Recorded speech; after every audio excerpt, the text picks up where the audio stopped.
Mungkin salah satu dari kalian ini sudah mengenal salah satu gangster yang ternama yang bernama El Capone.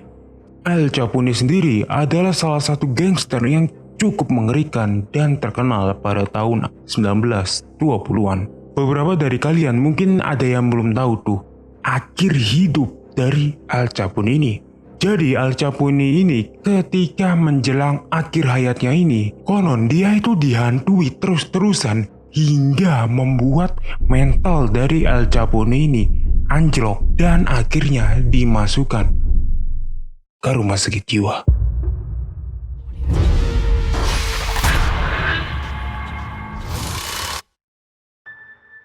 Oke, untuk video kali ini mungkin aku sedikit refreshing ya, nggak bahas hal-hal misteri serta berbau horor yang cukup kental. Karena di video kali ini aku akan ngebahas tentang salah satu sedikit sejarah dari salah satu gangster yang konon memiliki ending kematian yang cukup mengerikan.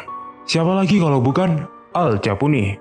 Al Capone sendiri adalah salah satu gangster yang cukup terkenal yang berasal dari Amerika. Gangster yang satu ini memimpin gangster lainnya pada masa Amerika Prohibition. Gangster yang satu ini terlibat dalam beberapa kasus kriminal. Salah satunya adalah perjudian, penyelundupan, dan juga bisnis minuman keras. Yang dimana semuanya ini dilakukan di kota Chicago. Al Capone lahir di Brooklyn, New York dari pasangan imigran Italia. Ia termasuk dalam anggota geng yang bernama Five Points. Pada awal usia 20-an, Capone muda pindah ke Chicago dan memulai kehidupan kriminalnya. Di sana, El Capone merintis karir kriminalnya dimulai dari bekerja sebagai bodyguard. Lalu setelah itu dia menjadi salah satu orang kepercayaan dari orang yang bernama Johnny Torrio. Buat kalian yang belum tahu ya, Torrio ini adalah salah satu orang yang cukup disegani oleh masyarakat Chicago. Dia ini adalah pemimpin sindikat penyelundupan alkohol dan juga dia ini sangat kebal hukum. Singkat cerita ya, beberapa tahun kemudian El Capone ini berubah menjadi salah satu pemimpin gangster yang cukup ditakuti. Anehnya itu, meskipun dia ini menjalankan bisnis gelap serta tindakan kriminal, El Capone tetap disegani oleh masyarakat Chicago. Bahkan nih, beberapa masyarakat Chicago menganggap kalau El Capone ini adalah tokoh masyarakat yang harus disegani. Hal ini terjadi karena uang hasil kegiatan haramnya itu disalurkan untuk tindakan amal, yang dimana hal ini membuat respect kepada El Capone ini terus meningkat. Tetapi semuanya itu berubah pada tanggal 14 Februari tahun 1929. Hal ini terjadi karena adanya insiden yang bernama Valentine Massacre atau lebih kita kenal sebagai pembantaian di hari Valentine. Insiden ini membuat banyak masyarakat mengecam El Capone dan menuntut hukum agar menghukum El Capone ini dengan hukuman yang sangat berat. Hal ini juga di-trigger karena adanya halaman-halaman dalam koran yang mengangkat berita pembantaian ini. Di halaman itu terpajang foto para korban yang terkapar dengan angle kepala yang bolong akibat peluru dari geng Al Capone. Hal ini membuat reputasi dari El Capone ini rusak seketika dan membuat publik sangat geram dan menuntut agar hukum memprosesnya dengan hukuman yang sangat berat. Pada Mei tahun 1929, saat perjalanannya ke Philadelphia, El Capone ternyata telah ditangkap. Ia lalu ditahan di Eastern State Penitentiary yang ada di Philadelphia dan menghabiskan 9 bulan di sana. Kehidupan penjara yang dialami oleh El Capone ternyata itu tidak seperti para kriminal lainnya.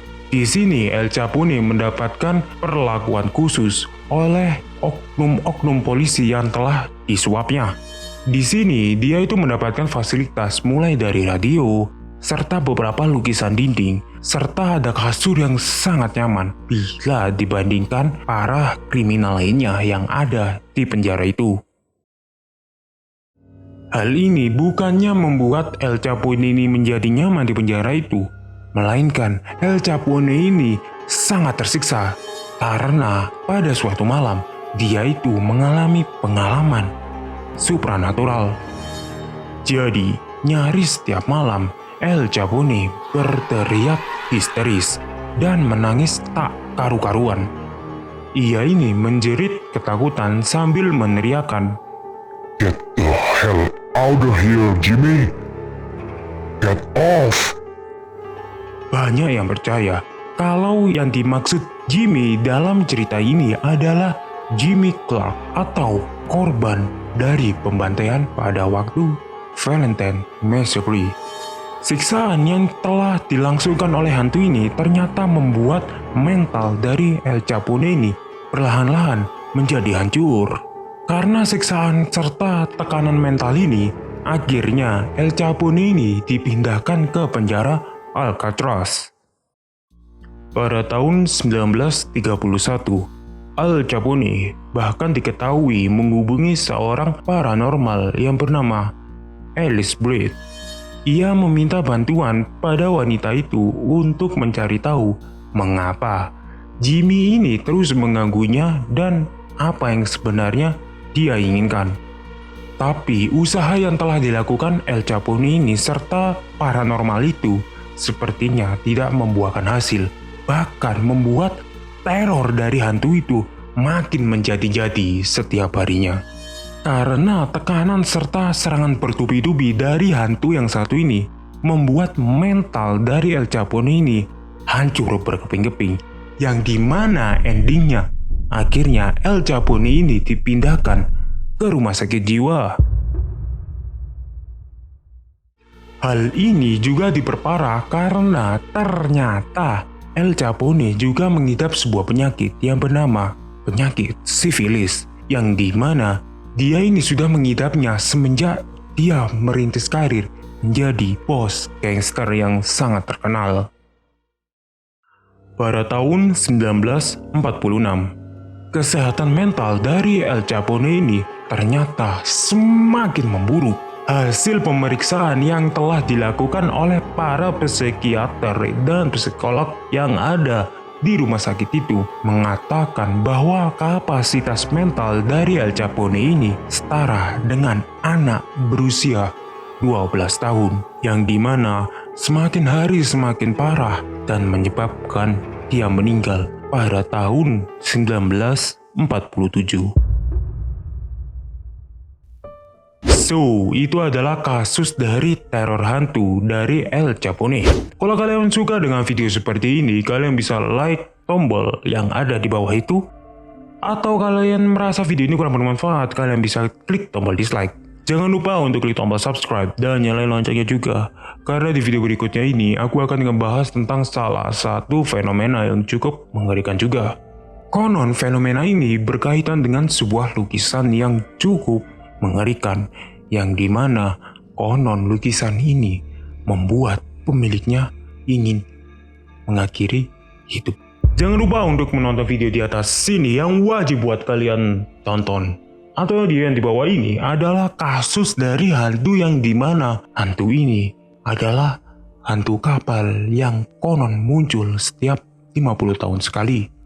Terakhir, nama gue Rafli, and I'll see you guys next time. Bye.